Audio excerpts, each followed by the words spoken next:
Before I formally start, we have to do this for our new commander-in-chief, man like Hakimi, bruv. I don't know if you've seen this in the news, bruv. The footballer whose missus tried to take half of his money. He ended up getting half of her money, didn't he? This is what I'm talking about. He put all of it to his mum, and he's winning, brother. So we have to salute that, yeah? That's a GOAT, brother. Come on, that is a GOAT. But from one GOAT to another, yeah? You like how I done that, innit? Yeah, it's GOATs only, baby. GOATs only. Man like Devlin is here. Come on, bro. What's going on, Shiz? How are you, my brother? You all right? Well. Man, it's good to have you, bro. Come on. Thanks for having me. Come on, legend, bro. Absolute legend on these streets. Really, really appreciate it, bro. But obviously, we got you here. We need to use this time wisely.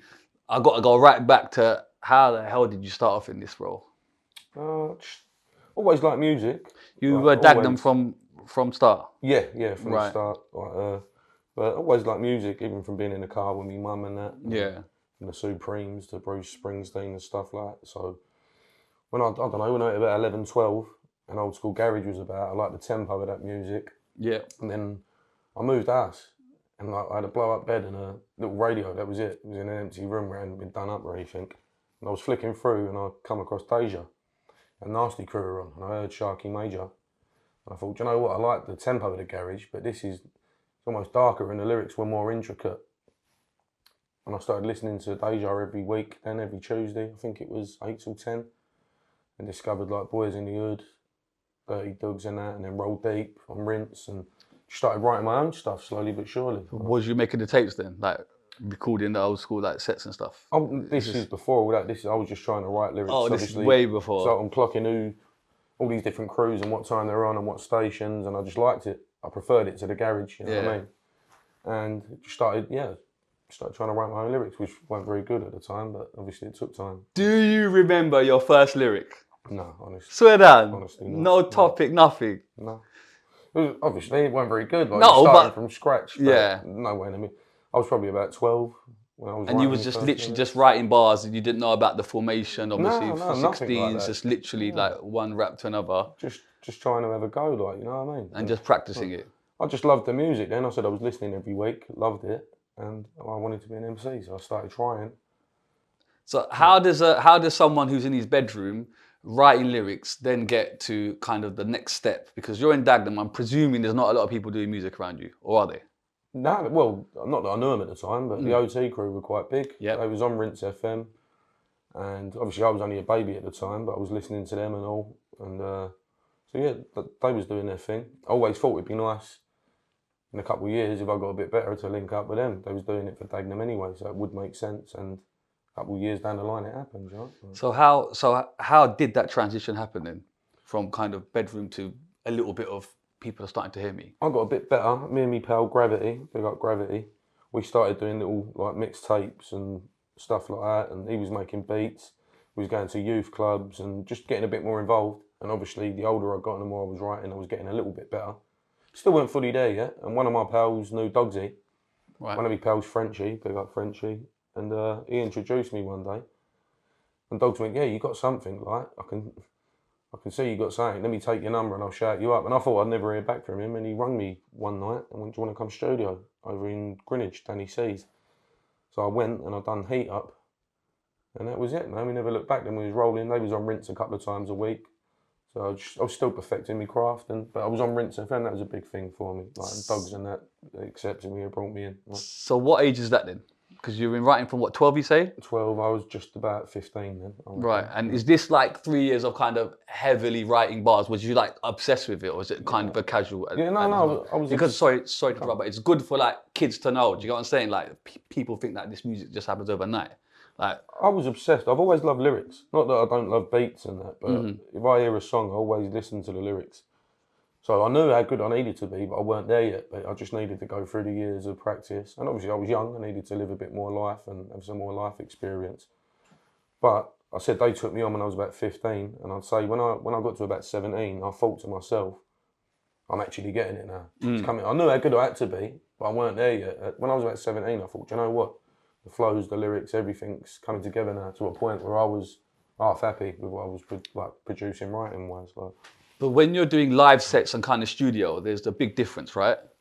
How are you kind of gauging that at that age? Like, you've got to kind of work at these things differently. Well, where we was on radio so much, it was just good practice because you're constantly delivering lyrics. So like your mic fit, you know. But what how I mean? about pressure though? Are you like that raw? Like, I'm on radio here. Who knows who's listening? Because I always No. dreamed of. I used to thrive under pressure. I think pressure's a good thing. Come on. So, and I always dreamed of being on Rinse and like being around some of the MCs I'd been listening to, and yeah, just showing how good I was. And then it opened up the fan base. We had listeners, and then my name started getting a little bit of a buzz. You know what I mean? So these times, grime's kind of building now. Yeah, there's more and more people obviously spitting grime. Was it called grime then?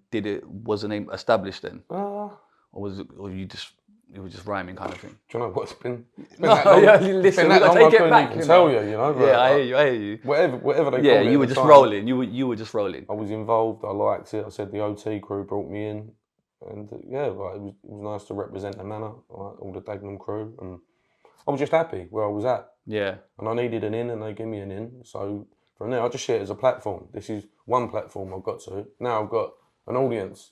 I can take it a bit further. And then I bucked up with Ghetts. I think I met Ghetts once in a youth club in Manor Park. Right. Pal Hasty, bless his soul.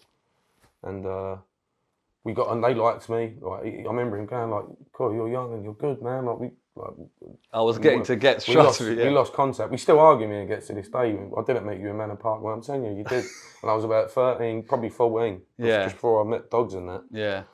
But then after I've been rolling with Dogs and that, my pal Wes knew Ghetts. So Dogs was older, sorry, yeah? Yeah, Dogs, he was about 5, 6 years older than me. Right, okay, yeah. And yeah, bucked back up with Ghetts. We clicked. Obviously, he was a great MC, man. Do you know what I mean? And he was pals with my pals, and so yeah. Then we started rolling. Just kind of a snowball effect. Yeah, One thing just kind of led to another. Yeah, well, I suppose that like anything, the more you get involved with something, you're going to meet people along the way and people you click with, and yeah, man. Yeah. So from there, right? Even my timeline might be a bit skewed, right? Because this was a while back. So from there, grime itself is kind of gritty. A lot of people are kind of talking about, hard stuff, a hard life, which is fair enough. It makes sense. We as British kids have got our voice now. So all of that. So then you go and do two things that probably was not expected. One is you do a kind of tune about London City, which is not as gritty. It's happy times, right? Well, not happier, but a kind of another side to. Well, that's skipping a couple of years, to be fair. But my mum said to me, she went, "Why don't you try and make an happy song? All your music's awfully depressing." Yeah. So London City was my attempt at a half happy song, and like we've played like radio play on Mind. You know what I mean? Like, so that was the first attempt, and I hated it. I never liked London City. I had a row with me management. Swear. Big Uncle Cole. He was telling me, "No, this is perfect. Like we can run with this." And so when you made it, did you just do it as like a throwaway, like when the beat first came in? No, it was my attempt at something a bit more happier. Okay, so that could be played on radio. So you actually aimed for that. You actually thought to yourself, all right, let me try and get a kind of commercial. So what kind of tunes were kind of playing at that like mainstream kind of like friendlier type? Was there anything out there at the time that you thought, you know what? What's it like? Or was he just trying to be different? I'd have to big up Ratchet and all because like he was sending me like music with samples, but it was musical rather than dun, dun, dun, which I loved writing them beats. Yeah. But when he sent me Community Outcast, he allowed me to write a song at grime tempo, which I love writing beats, but I like writing songs as well. So of course. They got Crazy, made London City.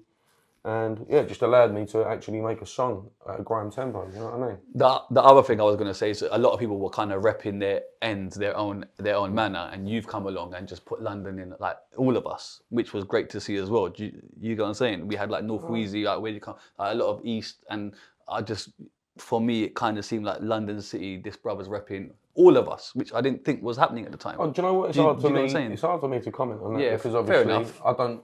Yeah, I make the tunes, but I do know. I never liked it, and my uncle Cole made me go with it, and I'm glad he did because it's one of the most recognised tunes.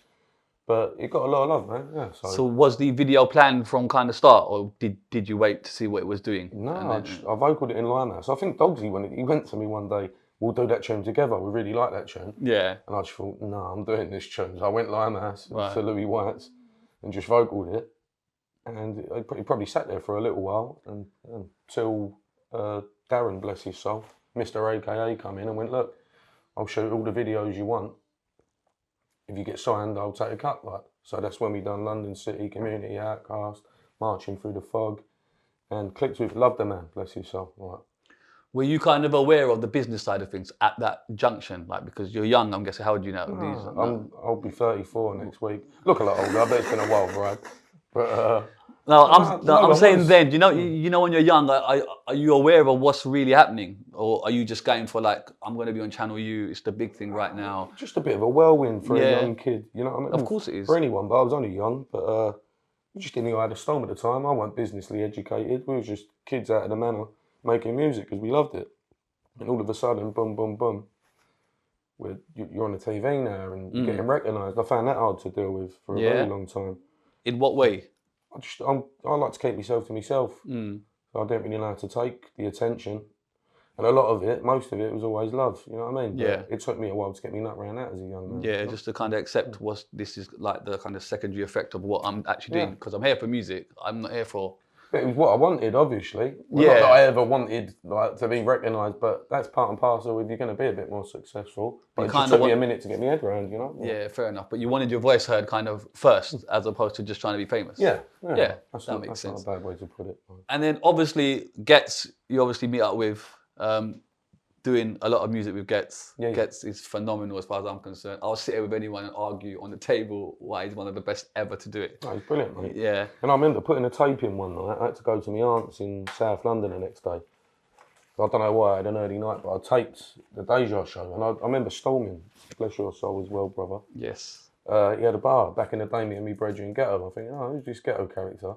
And the tape I put on, Ghetts must have got out of jail when he was on the set. I was like, oh, this geezer's phenomenal. This geezer's hard, man. Like, so I started listening to him, and about a year later, he was me pal, and we had a mutual respect for each other's lyrics, you know what I mean? From there, the kind of movement is formed, yeah?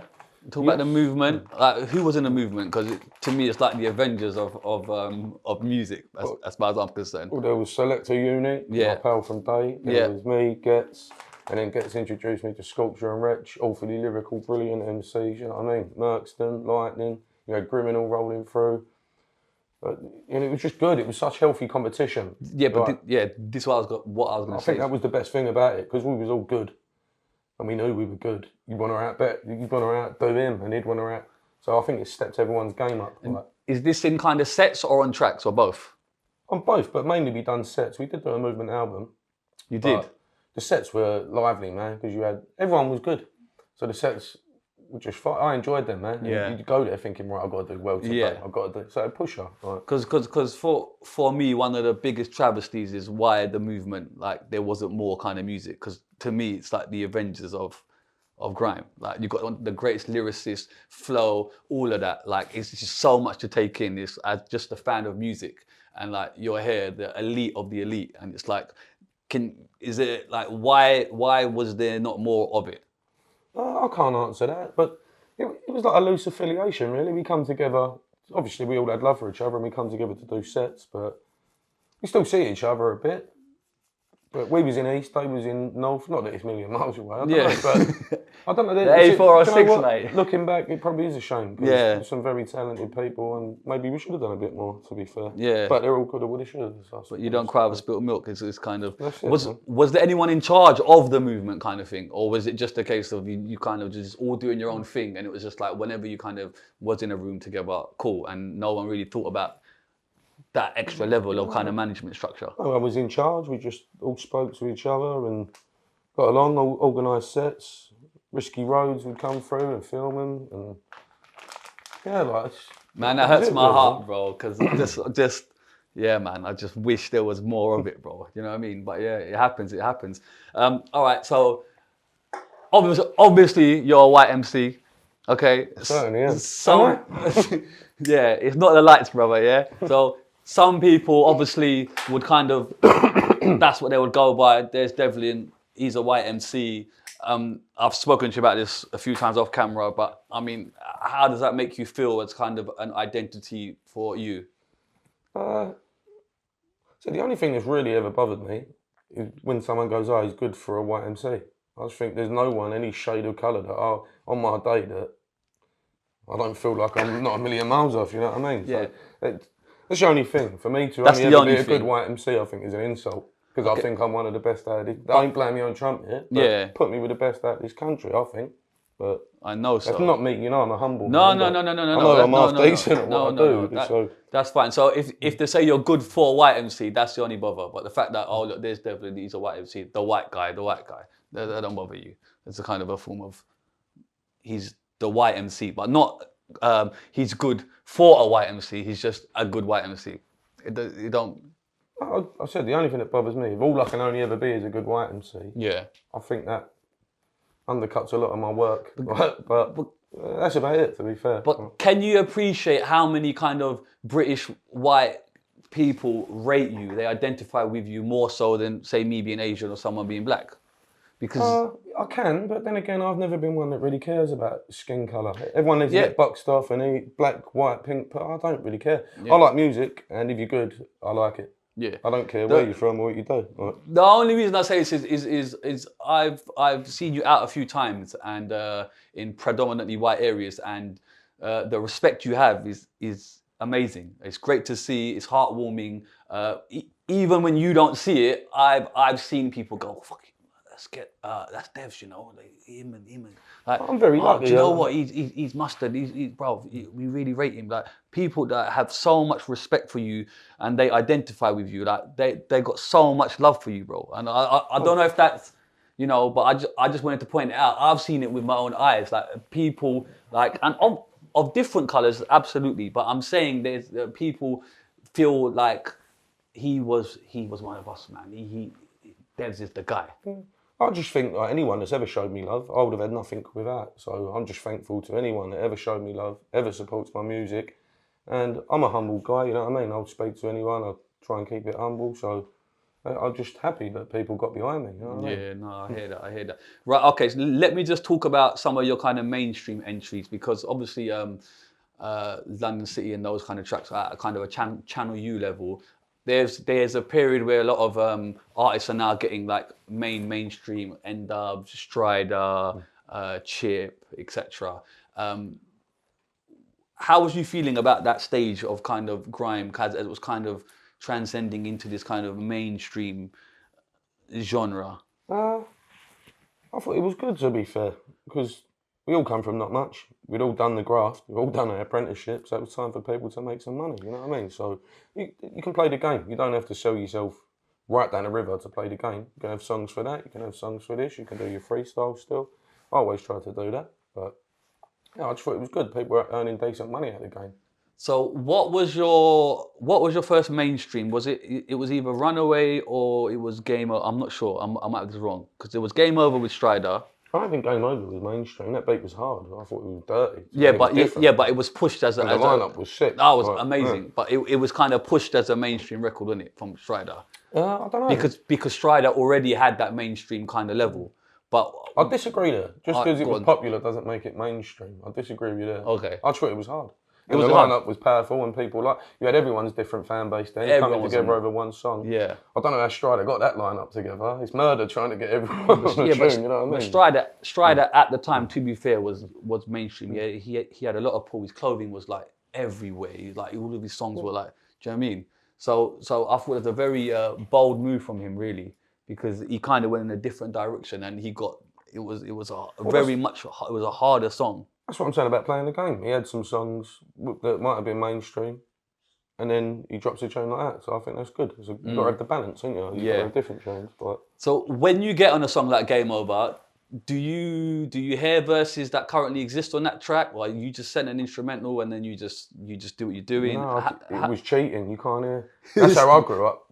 Ghetts was always the same. You can't hear other people's verses because then you could think, well, I've got to do better than you do, as good as you can. Yeah. And it should be blind, that's fair. I don't think I heard anyone's verse. I think I knew Strider was on it, I knew Tenchi was on it, and I knew Pro Green was on it. But you didn't know what was said.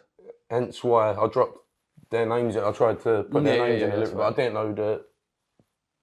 I don't know, I don't think I knew gigs or example. I didn't know the whole lineup and shit. But so are you kind of given just a kind of like a few lines, this is what the song's about, that's it? No, it's just like, I got the instrumental, I vocaled it to Louis White's and just made sure I went in hard. Obviously, there was a subject matter, but there weren't really. It was just like, it was a free for all in. What you just told, it's just called Game Over. Yeah, it's Game Over. It's kind of run with it. Yeah, encompasses everything. No, that makes sense. That makes huge sense. Okay, so from there, you yourself come with a few mainstream bangers. Runaway. Runaway, yeah, big up Yasmin on that. How did that come about? Cut. I was doing sessions with Future Cut, a couple of producers, and we've done a few bits. And one day they brought Yas through the studio. They played the tune I was writing. They let me give our mate Yasmin a call. She'll come and put a hook on it.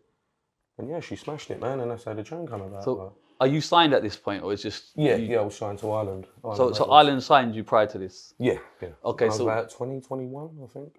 What was that feeling like to be signed to a major kind of going in their offices and that whole experience? That was weird because my manager Colin rang me. I think I was coming out of Dagenham Job Centre, and he went, "This is real. This is real. We got about 4 or 5 labels interested in you." I went, "Yeah, all right. I'll believe it when I fucking see it." You know what I mean?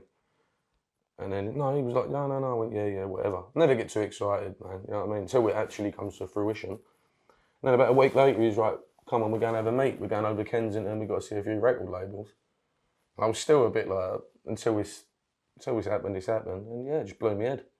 Like from the scene I've been in, obviously in every shithole manor in East London on the radio sets and here, there and everywhere.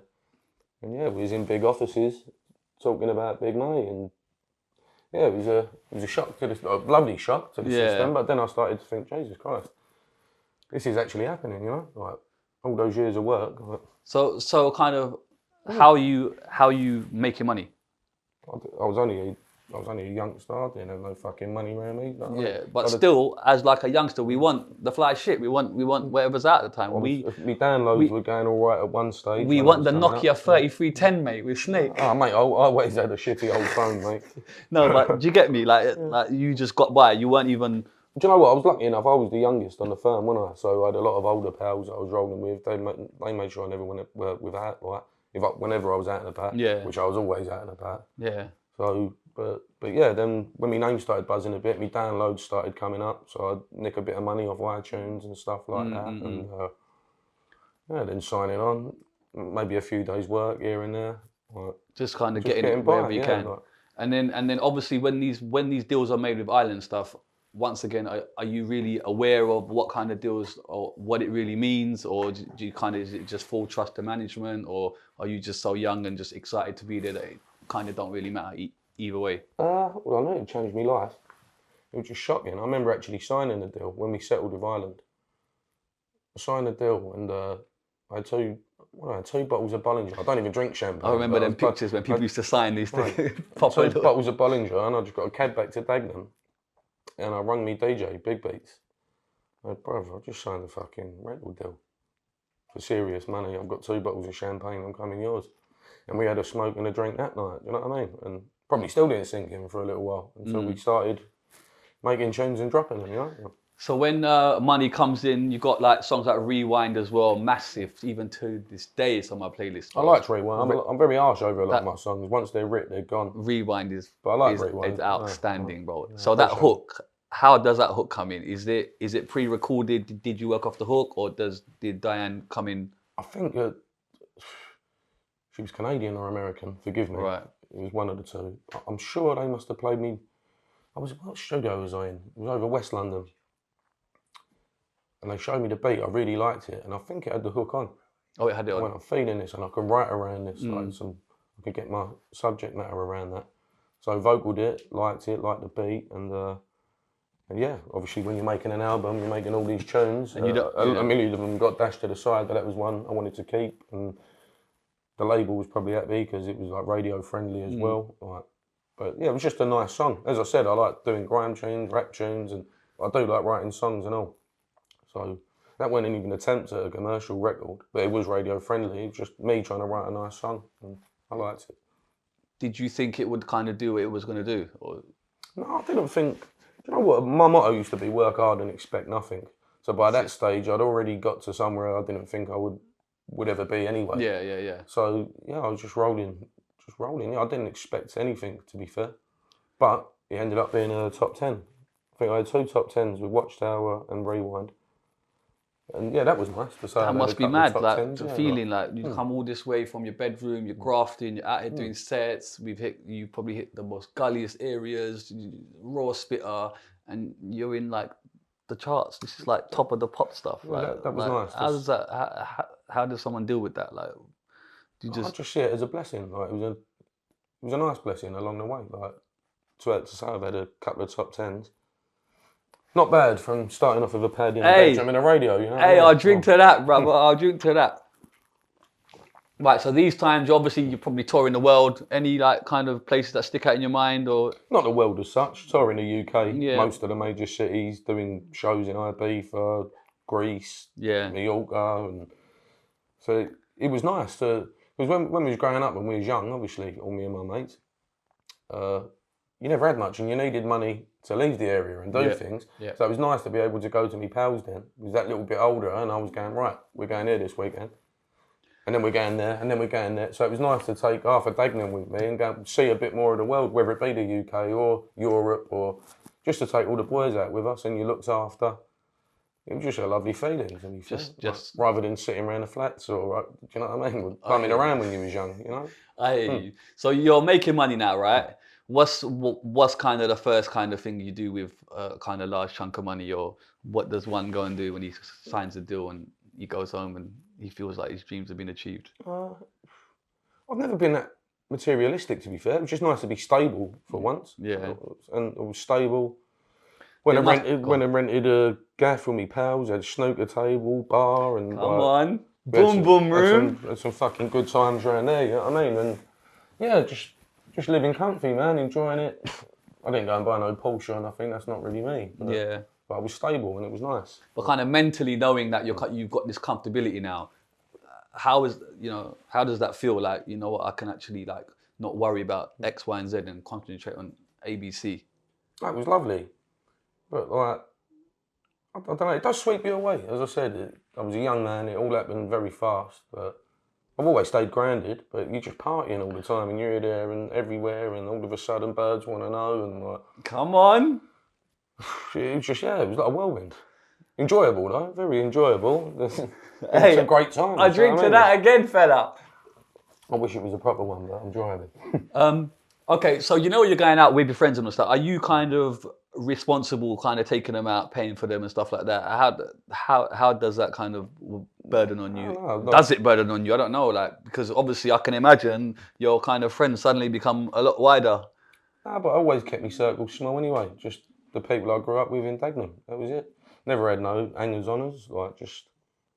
Yeah, man. And obviously I'd look after the boys. I was flush at the time, so of course I'd look after the boys. But half of them had looked after me before anyway, so... That's what I'm talking about. That's what it's all about. Come on. And then, obviously, like, from my point of view, the first time ever, and it's mad, because if I asked any kind of stranger or anyone on the street and I said, who's the biggest artist in the world right now? Ed Sheeran's name would come up, and yet the first time I ever heard of this guy, see this guy, was with you on an SBTV video. So I've got to ask, how the hell does that happen? I met Ed on Examples tour. We was both supporting Example, and just really clicked. Thought he was proper talented, nice fella. Was Ed on stage, or was he just a? Yeah. I think Ed was on, I was on, then Example was on, and that's how I met Ed. And we was all living on the tour bus and that, and. Just clicked. I knew he was talented straight away. And like, me and him used to spit bars to each other. He weren't always just a singer. We'd freestyle, mugging each other off for hours and just good company. And then just tell how talented he was. And he was a nice geezer to be around. We just clicked naturally. Because when I first obviously saw Ed, I thought he was a rapper. Well, he's a rapper. Because he was fast, he was skippy with it. And you are fast and skippy with it. So I'm like, yo, who's this guy that can like keep up with devs? He's just, he's very talented, man. He always was. And there's really an iconic video of you and him just walking around the pubs, SBTV, like little drink. In Camden, and you lot are just giving it, like, come on, like, how does it feel when you look back at them type of videos to seeing what kind of Ed's up to now? Oh, do you know what? I'm proud of him, man. And I've been seeing quite a bit of Ed lately. Right? We always keep in touch, and we've been making new music for my new project. And he's just a normal guy. I've met a lot of people out of that game, And I could have a beer with him any day of the week. He don't think he's above his station. He's got time for people. He's just a genuinely nice geezer. You know what I mean? And like, I'm happy for him and I'm proud of him where he took it to, you know? I kind of know a few people that know Ed and they all say the same thing. I've never met him. They all say the same thing. The guy is just super humble, one man. of us, humble. You probably ring him or he's going to answer his phone if he's got one. Do you know what I mean?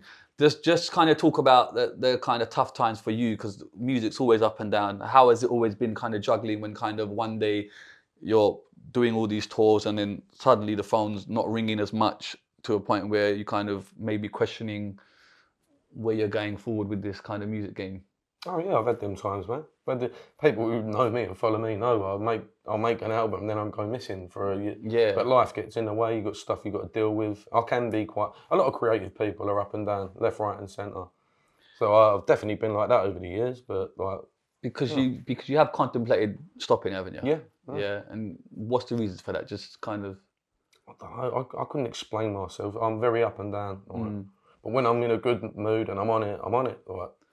Then again, people have ups and downs in life. And 100%. Beyond music, life, you've got stuff going on in your own life that you've got to deal with, and it might bring you down, you're not feeling it. And last thing you want in it is a camera in your face when you're feeling like shit and you ain't in the mood. Right? So then, what's kind of changed now, I guess? Like, obviously, you've got back new music, new banger. We'll talk about it in a second. But what's kind of changed from your point of view? Like is this just you just a mood change, or is this the case of, from my point of view, is people our age, it's like the love for music will always come back to them. I've noticed this. Life will get in the way. You might have kids, you might have a family, you might have a mortgage, whatever it is, you might get a job, whatever. But sooner or later, like, that love for music, I just feel like it just comes back to everybody. I couldn't tell you. Obviously, that's all I can say. We all have stuff going in our personal lives. Everyone does. So there's been ups and downs, but just in a good space at the minute. Do you know what I mean? And making music again, I'm enjoying it. So yeah, has there been a specific personal incident, you don't have to say, but that has like made you specifically say that I'm done with this? Or is it just a case of just how you're feeling? Certain things which I won't elaborate on, and I respect it. I'm trying to get it out of you, but you ain't giving it up. No, that's fine, bro. I have to ask, man. And probably me not being very level, as I said, I can be up, down, left, right. But a lot of creative people are, I think. Yeah, fair enough. And then just touching back to Ed, has kind of Ed helped you kind of get you back again? Because you know what it is like. I've seen you about. And I look at you and I think he's got it, man. He's always had it. And the frustration, and I just want you to win, bro. Like, I don't want nothing from you, bro. But I've kind of seen you about, and we kind of just cross paths, and I'm like, Devs, man. And I just think, like, you are so naturally gifted, bro. I don't think you realise like how naturally gifted you are. So the frustration in me is like, bro, and I've like spoken to you in the past. You're like, I just ain't feeling it no more. I just don't want to do it. I'm like, so you can take a horse to water, but you can't make them drink. Yeah, but then like you telling me like people like Ed are like keeping in touch with you even in times when you're not per se doing music. How has that kind of helped you? Like when you got people of that caliber. I mean, I saw Ed the other day singing "My Tea's Gone," Eminem, bro, on stage. Like this is like one of your friends, brother. But I've never looked at it like that. Do you know what? This is more out of respect for him. I don't care who he is. I liked him because when I met him, I liked him and we've been friends. I like him as much as I like you. Yeah, no, I love that, bro. You know what I mean? No, for real. That side of things, don't really. But like for him to come to you and like maybe give you a song or say to the bruv, let's work at a point where you're not necessarily working, surely that's got to mean like when you really deep it, bruv, that's unbelievable. Well, I said since I got back on it, I shouted him out. I've always kept in touch. Yeah. But I got back on it. It's been nice to see a bit more of him because he was one of the few people that inspired me. I love jamming with Ed because he's so talented. You could bar off with him. You could get songs wrote with him. So really enjoyed the studio sessions. Nice to be back in. And obviously, again, we've been friends a long time. So it's natural. You know what I mean? It's just natural when we get around each other. Something creative is going to happen. But now my head's back in the game and I'm back on it and I'm making music. Like, yeah, it's nice for him to come in the studio. It's amazing, you know honestly. And thoroughly enjoyable. Like hats off to him. Like I've like never met him, but can you imagine you're touring the world? You're probably the biggest artist in the world. You go to any country, like you just see his Instagram page alone, the things he said and out stadiums, and then like come and see his friends do music like it's nothing. Then he has to come and see this miserable grey bastard. No, but look, you must have met people that have like kind of changed after they got big. I have. Do you know what I mean? So it is like, yeah, it's standard to like some of us not to change, but come on, bro. Like that is unbelievable when you really deep it. You probably don't deep it now, but I swear to God, bro, one day you're gonna look at the interviews. He's do you know what such a real one, bro. The same reason I like being in the studio now with him or anyone that's talented is because I think they're nice people when they're talented. That will never change, whether even no one knew their name and I like you, I'll make a tune with you. I think you're that talented. You know what I mean? And you're good for me, you inspire me too. But yeah, he's massive and I'm proud of him and what he makes brilliant music. He's powerful. He's a powerhouse, isn't he? One man band. Like he's powerful. That's it, bro. Give me my money. That's epic, bro. All right, listen. So obviously, music's here now.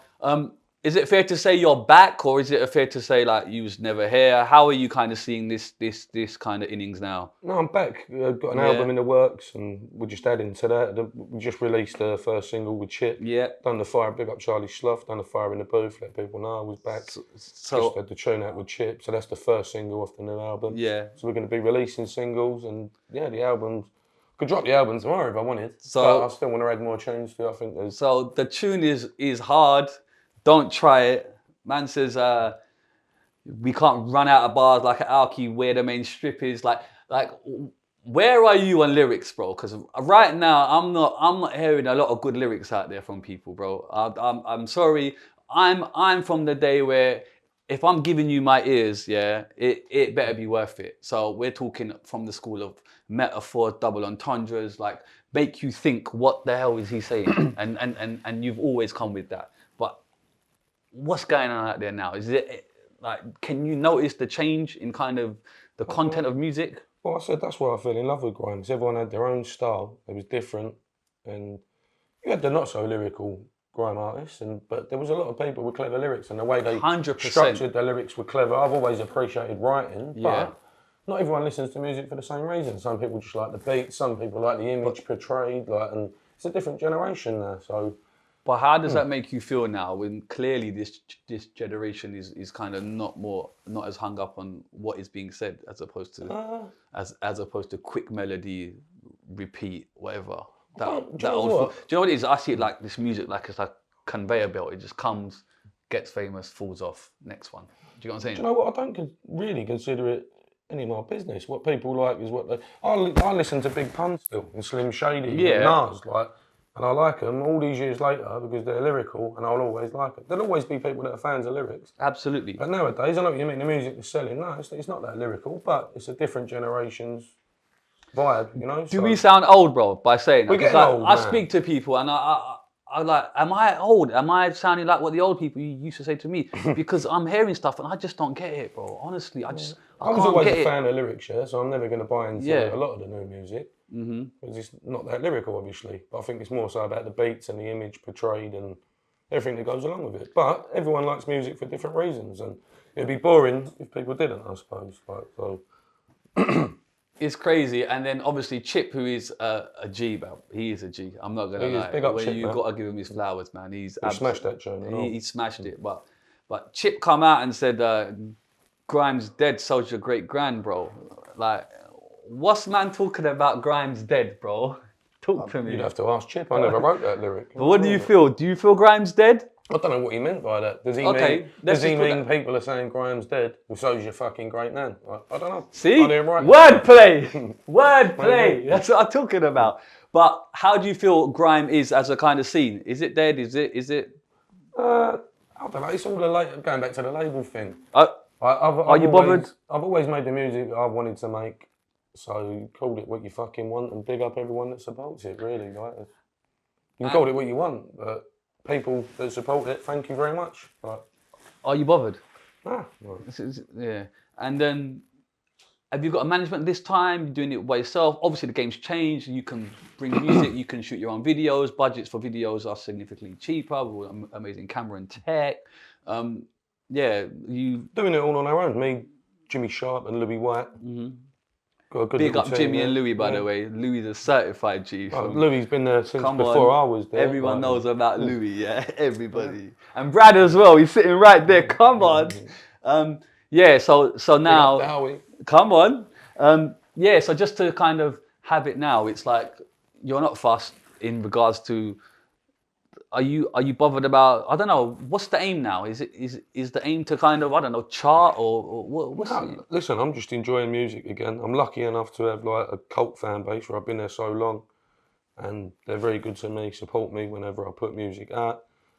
So I'm just enjoying myself, working hard and expecting nothing again, and then I think only good things can come from that. Like. We love that, bro. That's the attitude. Do you know what? I did want to touch on the grime beefs that were back in the day, bro. I know you was a part of a couple of them. I heard extra the other day. What was that like, quickly, bro? The clashing and kind of what was going on in that period? Because at one point everyone was at it. I see. I never really clashed in that. Like, that's the only record I made. I said I regretted even making it. Like, Yeah. Why? I'm a grown man now. I was only young at the time. If you got a problem, then go and pull someone and sort it.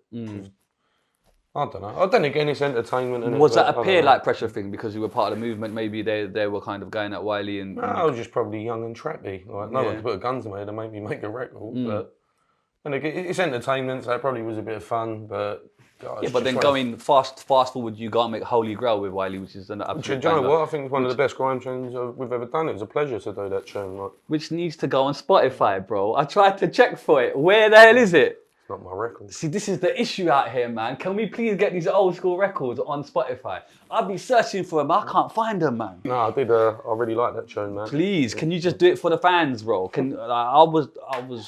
I was checking for Holy Grail the other day. I was like, bro. Holy Grime. Sorry, Holy Grime. I'm flipping, bro. What a banger, bro. Yeah, can we please get that on Spotify? Right, cool. Few more things. What's your personal favourite bars of your own kind of Percy?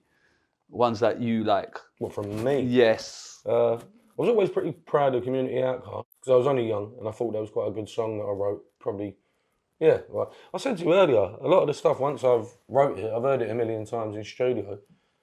I thought it's for the fans to feel. Like, but I think Community Outcast, I was young and I thought I'd done well on that, to be fair. But then, yeah. And then, is that your favourite song as well? Like, if I had to say, what's Devlin's own personal favourite song? I'd say yeah, probably, because I remember going to a couple of schools and there was teachers using that to break down. Look, this is how you write, and he's picked a subject matter. He's like, so yeah, that's quite a proud moment, and it's crossed borders. You know what I mean? So yeah, I was happy with Community Outcast. I think I've done all right on that one. And in regards to meeting people, have you ever been gassed to meet someone? Honestly. See, I'm not really like that. I just like nice people. Yeah. I'll Have you ever gone in a room and be like, I'll tell you, it was a pleasure. Paul Weller there. come on. And you know, like, growing up listening to his music, I've always loved his music. My dad loved his music, and he was just so normal, like just a normal geezer. Like, proper got on well. He took me out of Wembley Arena, took me out of the Brighton Centre. I spat a few bars on one of his old tunes. Sick. And we was even back in rehearsals. He went, "Oh, sing a tune called Malice with me." I went, "You know what, I can't," but I went, "That's one of your biggest tunes." I went, "Your fans ain't coming to see me tonight on a tune called Malice." I went, "I can't even touch that one," but that's how humble the geezer was. Yeah. That was went to his studio, it was all jam memorabilia and guitars, and he was spot on. Like, so that was nice. But you like, see that working with him. influence of kind of Weller, Springsteen, and that. How has that impacted you from kind of grime? Because they're like chalk and cheese in one respect, but then how has that influence kind of entered grime? Do you know what I'm saying? When it's all lyrics, as I said, I've always been a fan of lyrics. So if you convey an emotion, and it's all about phrasing things. We all use the same words, but it's how you phrase things sometimes. I thought Springsteen was a genius at phrasing things and making the hairs on your arms stand up. Weller, brilliant, like at phrasing things. Good. So whatever genre it is, if I like the lyrics, and I think that influences me to maybe go and make a song like, I think you see Phil Collins, Another Day in Paradise. Yeah. I think it was between that and a Springsteen song that made me want to write Community Outcast. That's mad. So you can take influence from everywhere and inspiration, and it's just the lyrics I really appreciate from, if you're good, I don't know what genre it is, it could be inspiring to me. And then obviously working with so many people, who's kind of been your favourite or kind of top people that you've been like, do you know what? I've got to work with so and so, or this song came out. You know what I mean? Again, I'd probably have to go with Weller. Right, no disrespect to everyone else. It's been a pleasure working with loads of people, but just said where my dad and used to like love him, and I've always loved him. That was nice, like, and just how humble he was. Like, what a nice geezer he was. Yeah, that was nice, man. Yeah, and then I've got to ask you, what's your best grime tune of all time from anybody? God, that's a fucking question. Come on. I can let you dwell on that for a minute and move on, you know. And then I'm going to ask you about your favorite rap tune as well, okay? But I'll let it ponder in grime tune of all time. He wants to go. I could be like top three in any order, and you can't have yours. I'll start. I'm trying to think back of 20 years worth of grime tunes. Off the top of my head, mate, I wouldn't even be able to answer. There's just too many. Swear. All right, we'll ponder it. If it comes, it comes. It's not a cop-out either. No, it's cool. I'll kind of put you on the spot here. And then I will say, I want to touch, if it's all right with you, on your health, because you openly said you're a diabetic. Yeah. How has that kind of impacted you? When did you first realise you were diabetic? What were the symptoms? Just for anyone out there, do you know what I'm saying? I was quite a big boy when I was young. I put some weight on again the last couple of years. But, I just lost a lot of weight, man, to be fair. And lost a lot of weight, couldn't stop. What kind of quickly? Quickly, couldn't stop pissing. My vision was blurry, felt like How old are you so at lethargic. I was 14. Wow, Yeah, okay. 14. Right. So, yeah, I nearly had that 20 years. And I thought I knew by then anyway. I knew the symptoms of diabetes, and yeah, got diagnosed when I was about 14. Was it hard? Was it kind of hard? I thought it was hard because I was almost in denial. I didn't want to have this fucking thing. And took the piss. I was already a little fucker. I was probably drinking and smoking weed and like, doing all the things you're not supposed to do. Yeah. But I had a few scary turns and just started taking it a bit more seriously. Yeah. Always check my blood sugars now. It's in stages, right? Sorry, I'm not kind of educated in kind of diabetes. Is it stages? You get stages? No, there's two types of diabetes. That's there's it. type 1 and type 2. Sorry, that's right. Type 2 is like usually older people that are overweight. The one I got just seems to be genetic, like it just kicked in. Like, right, and the way to treat is? Insulin. Yeah, my pancreas is dead, so I have to inject insulin. Your pancreas creates insulin. And how often is that? 4 times a day. Yeah? Yeah. 3 of 1, and then there's a long-term injection that keeps it down for 24 hours. That must have been hard though. Obviously, as a kid now, you probably don't. It's got to be difficult. It's got me around when I was young, yeah. But then again, not nice. Obviously, I wish I didn't have it. But I suppose at least it's treatable. There's some poor fuckers with things that they can't treat. So of course, but obviously when you're out there on the road and doing this stuff, you're constantly thinking like, I don't know, symptoms might creep up, or how am I going to do this? Where am I going to keep my medicine, injection? Yeah, I don't know. Yeah, all of that to be fair. But you just got to deal with it and crack on, really, ain't you? But yeah, it's not nice. But I suppose there's some poor fuckers with a lot worse. Right? For real. All right, Des. Well, before I let you go. I will ask if there was a Mount Rushmore of grime. I know Mount Rushmore's got 4 faces, but if there was 5 faces on this mountain, whose faces are on there, brother? And I do want to answer for this. I'd have Wiley, I'd have Ghetts, I'd have Dirty Goods. Oh, goods. Wiley, Ghetts, Dirty Goods. Cool. 2 spots. I'm taking one. I'm going on. Come on! Don't cheat yourself. Treat yourself. Who's the last spot? Who's the last spot, bro? Sharky Major. Yeah, there you go. True Say was one of the first, innit? All right, well, Devs, man, really appreciate you coming down. Is there anything, I don't know, you want to add or say? Obviously, your new music's out. We love you. You're a veteran out here. You are a GOAT. You are a GOAT status, man. Appreciate it, man. And you know what? I really hope that you understand that, not in an ego way. You've always been humble, and I will say that every time I've spoken to you over the years, you've always been humble. There hasn't been a grain of arrogance about you, bro. I have to honestly say that you're just one of the nicest people, and your talent is just. Appreciate it, man. You've always been spot on with me. You know, I try, baby. I try. You always are. So. All right, well that's that then, innit? Man like Dev's new song. Check it out, yeah? Don't try it. Big up Chipmunk, big up Jimmy White. Jimmy White? Big up Jimmy White, 147. Big up Jimmy Sharp. What did you see the snooker thing the other day? Oh, and they threw the orange Yeah. stuff all over the table. Yeah. Well, why? I don't understand, bro. What People the do a fuck lot has of- that got to do with oil? People do a lot of crazy Yeah, things. but do you not think in it's this just life. attention seeking now? People just do anything for anything. Like what are they upset about? The wood used to make the queue. I don't. You're asking me? The world's I'm full asking what you're the thinking, world's bro. full of fucking nutcases. It is People though, do a innit? lot of stupid things, don't they? Probably myself included. But Come there you on, go. Right. Jimmy White though. We Jimmy love White, that. I also know Jimmy about White. Jimmy White. Big up everyone at Croydon Box Park last night. You got me sitting here looking hungover. It was a bloody good night. Come on, we love that. Big up Eugene. Thanks for looking after us. We're out. Gabor on the camera, man. Like Brad, I see you. Come on. Big He's up there. Dowie in the wings. And yeah, man, we'll keep it moving, bro. Love you forever, bro. Love you, bro. Respect.